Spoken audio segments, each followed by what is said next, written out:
जय श्रीकृष्ण मोर ये चैनल को आपण मानक बहुत बहुत स्वागत। आज विषय वस्तु सोई पड़े आम आत्मा कुआड़े जाए। भिडियोटी शेष पर्यंत निहाती शुणु आपण मानक निहाती भल लगे। राति जिते गाढ़ा होउछि मनुष्यर चेतना निज शरीर अलग हो एक अजणा यात्रा आरंभ करे।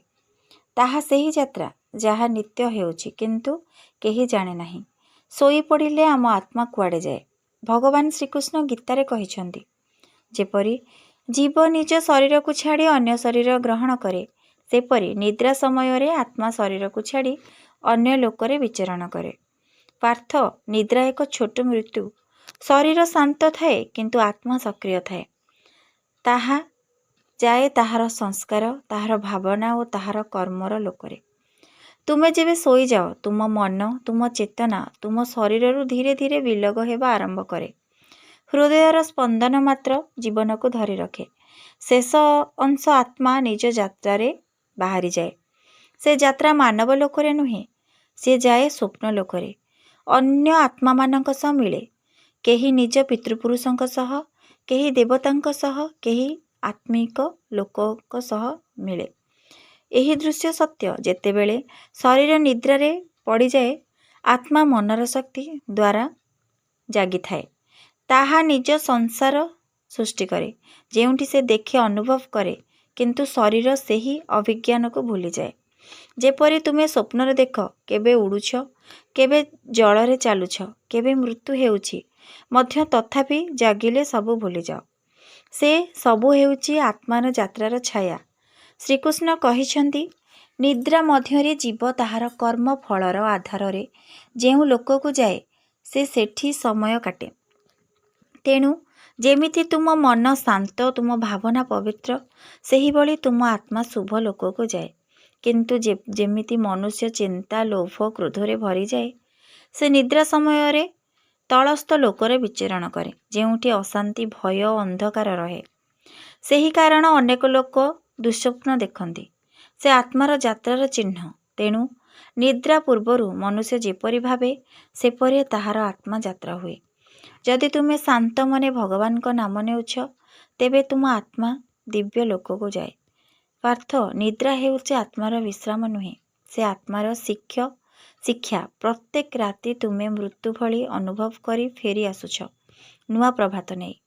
पार्थ श्रीकृष्ण निज शब्दरे कहिले एही शरीर हेउछि मात्र एक गृह एक यंत्र जेउठी आत्मा वास करुछि।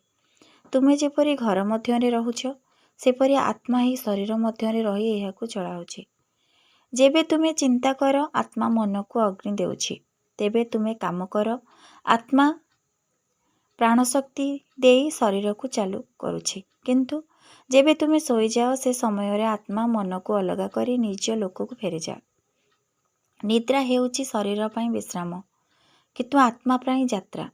शरीर भूली जाए जे से एक यंत्र किंतु आत्मा स्मरण करे जे से दिव्य। पार्थ एही शरीर अनित्य एहा माटी जल अग्नि वायु और आकाशर संयोगरे तैयारी किंतु आत्मा से अजन्मा अमर और निर्दोष। से न जले न अग्नि जलाई पारे न छुरी छेदी पारे से शाश्वत। जेपरी मनुष्य प्रतिदिन घर को फेरी आसे आत्मा मध्य प्रति राति ताहार लोक को फेरे निद्रा रूपरे। से जाए सही लोक पाखकू जेउठी ताहार चिंता रही जेउठी ताहार भावना आकृष्ट करुछि। तुमे जदि दिने भल काम कर सत्य भावुच दया करुछ तेबे निद्रा समय रे तुम आत्मा शांत लोक को जाए जेउठी आलोक रहे सेठी तुम आत्मा देवता मानक सह विश्राम नेउछि। किंतु जदि दिने तुमे रोष ईर्षा लोभरे भरी जाओ तेबे तुम आत्मा तलस्थ लोक को जाए जेउठी अंधकार और भय रहे। ताहा हेउछि असत्य स्वप्न भयभीत दृश्य और अशांतिर लक्षण।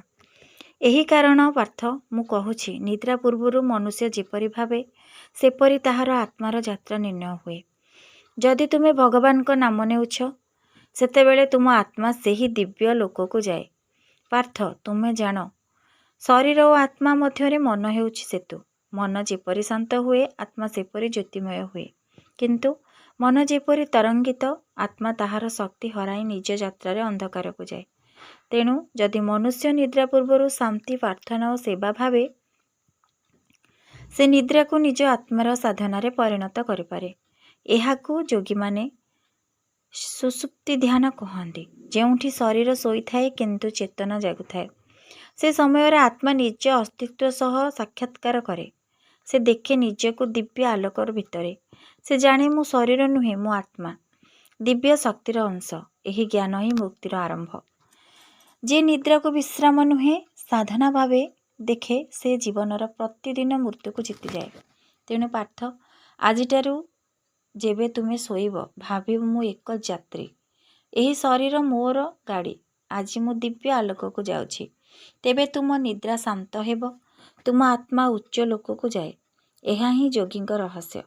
ସେ ନିଦ୍ରାରେ ମଧ୍ୟ ଜାଗୁଥାଏ, କାରଣ ସେ ଜାଣେ ଆତ୍ମା କେବେ ନିଦ୍ରାସ୍ତ ହୁଏ ନାହିଁ। ପାର୍ଥ, ମନୁଷ୍ୟ ଯେତେବେଳେ ଶୋଇପଡ଼େ, ତାହା ସେହି ମହାମାୟାରେ ଏକ ଅଦ୍ଭୁତ ଖେଳ ଅଟେ। ଦେହ ଶାନ୍ତ ହୁଏ, ଶ୍ୱାସ ଧୀର ଚାଲିଥାଏ, କିନ୍ତୁ ଆତ୍ମା ସେ କେବେ ଶୁଏ ନାହିଁ। ଆତ୍ମା ଅବିନାଶୀ, ସେ ଶୋଇପଡ଼େ ନାହିଁ। ସେ ମୃତ୍ୟୁକୁ ମଧ୍ୟ ଦେଖେ, କିନ୍ତୁ ମୃତ୍ୟୁ ସେକୁ ଛୁଇଁପାରେନି। ଯେତେବେଳେ ଦେହ ନିଦ୍ରାରେ ଯାଏ, ତେବେ ଆତ୍ମା ତାହାର ଜଗତରେ ଯାତ୍ରା କରିବା ଆରମ୍ଭ କରେ। ସେ ଜଗତ ନୁହେଁ ଏହି ପୃଥିବୀର, ଏହା ଅନ୍ତର ଜଗତ, ସୂକ୍ଷ୍ମ ଲୋକ। ସେଠାରେ ସେ ଯାଏ, ଯେଉଁଠି ତାହାର ଚିନ୍ତା, ତାହାର ଭୟ, ତାହାର ଆଶା ସଂରକ୍ଷିତ ଅଛି। ଶ୍ରୀକୃଷ୍ଣ କହିଛନ୍ତି, ପାର୍ଥ, ଯେତେବେଳେ ତୁମେ ନିଦ୍ରାକୁ ଯାଅ, ତୁମର ଆତ୍ମା ମୋ ପାଖକୁ ଆସେ। ସେ ଦେହରେ ବନ୍ଧ ନୁହେଁ, ସେ ମୋର ଏକ ଅଂଶ। ତୁମେ ଯେ ଅନେକ ସ୍ୱପ୍ନ ଦେଖ, ସେଗୁଡ଼ିକ ହେଉଛି ଆତ୍ମାର ଯାତ୍ରାର ଦୃଶ୍ୟ। ସେ କେବେ ପୂର୍ବଜନ୍ମର ଅନୁଭବକୁ ଦେଖେ, କେବେ ଭବିଷ୍ୟତର ଇସାରାକୁ। ସ୍ୱପ୍ନ ହେଉଛି ଆତ୍ମାର ଭାଷା, ଯାହାକୁ ଅଧିକାଂଶ ମନୁଷ୍ୟ ବୁଝିପାରେନି। ଆପଣ କେବେ ଭାବିଛନ୍ତି କି, କାହିଁକି କେବେ କେବେ ଆମେ ଏମିତି ଜାଗାକୁ ଦେଖୁଥାଉ ଯେଉଁଠି ଆମେ କେବେ ଯାଇନାହିଁ? ସେହି ସ୍ଥାନ ହେଉଛି ଆତ୍ମାର ସଞ୍ଚିତ ସ୍ମୃତି, ଯେଉଁଠି ସେ ପୂର୍ବଜନ୍ମରେ ଥିଲା। ଜଣେ ମନୁଷ୍ୟ ଯେତେବେଳେ ଭଲ କାମ କରେ, ତାହାର ଆତ୍ମା ଶାନ୍ତିର ଆଲୋକ ବିଚରଣ କରେ। କିନ୍ତୁ ଯେ ଦୁଷ୍କର୍ମ କରେ, ସେ ନିଦ୍ରାରେ ମଧ୍ୟ ଭୟଭୀତ ହୁଏ, କାରଣ ତାହାର ଆତ୍ମା ତାହାର କର୍ମର ଭାରକୁ ଉଠାଇ ନେଇଯାଏ। ଶ୍ରୀକୃଷ୍ଣ କହିଛନ୍ତି, ପାର୍ଥ, ନିଦ୍ରା ହେଉଛି ଛୋଟ ମୃତ୍ୟୁ, କିନ୍ତୁ ଯେ ଜାଗରକୁ ଅଟେ, ସେ ନିଦ୍ରାର ମଧ୍ୟ ମୋରେ ଅଛି। ସେ ଯେ ମୋର ନାମ ଜପି ଶୋଏ, ତାହାର ଆତ୍ମା ମୋ ଧାମକୁ ଯାଏ। ତାହାର ନିଦ୍ରା ହୁଏ ଧ୍ୟାନ, ତାହାର ସ୍ୱପ୍ନ ହୁଏ ମୋର ସନ୍ଦେଶ।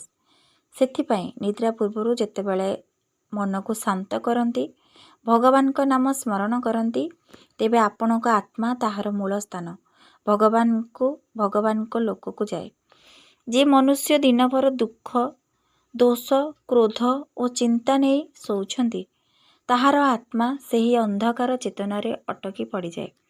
କିନ୍ତୁ ଯେ ଶାନ୍ତି, ଦୟା, ଭଗବାନ ପ୍ରତି ଶ୍ରଦ୍ଧା ସହ ଶୁଏ, ତାହାର ଆତ୍ମା ତାହାର ମୂଳ ସତ୍ୟ ସହ ଯୋଗ ସ୍ଥାପନା କରେ। ଶ୍ରୀକୃଷ୍ଣ ଶେଷରେ କହିଛନ୍ତି, ପାର୍ଥ, ଆତ୍ମା ଯେଉଁଠି ଯାଏ, ମୁଁ ସେଠି ଅଛି। ତୁମେ ଶୁଅ, କିନ୍ତୁ ମୁଁ ତୁମର ଜୀବନର ପାଳକ ରହିଯାଏ। ନିଦ୍ରା ହେଉଛି ଆଶୀର୍ବାଦ, କିନ୍ତୁ ଜାଗରଣ ହେଉଛି ଜ୍ଞାନ। ତୁମର ଆତ୍ମା ଯେତେବେଳେ ମୋ ସହିତ ଜାଗେ, ସେତେବେଳେ ତୁମେ ମୋତେ ପାଅ। ତେଣୁ ପ୍ରତି ରାତି ଶୋଇବା ପୂର୍ବରୁ ଏକ କଥା ସ୍ମରଣ କରନ୍ତୁ, ଦେହ ଶୁଏ, ଆତ୍ମା ଯାତ୍ରା କରେ। ସେ ଯାତ୍ରା କେଉଁ ଦିଗକୁ ହେବ, ତାହା ଆପଣଙ୍କ ମନ, କର୍ମ ଓ ଶ୍ରଦ୍ଧା ନିର୍ଦ୍ଦିଷ୍ଟ କରିବ। ଯଦି ଭିଡ଼ିଓଟି ଭଲ ଲାଗିଥିବ, ଭିଡ଼ିଓକୁ ଲାଇକ୍, ସେୟାର, ସବସ୍କ୍ରାଇବ୍ ନିଶ୍ଚିନ୍ତ କରିବେ। ଏହିଭଳି ଉପଦେଶ ଗୁଡ଼ିକ ଶୁଣିବା ପାଇଁ ମୋ ଚ୍ୟାନେଲକୁ ନିହାତି ସବସ୍କ୍ରାଇବ୍ କରିବେ। ରହିଲି। ଜୟ ଶ୍ରୀକୃଷ୍ଣ।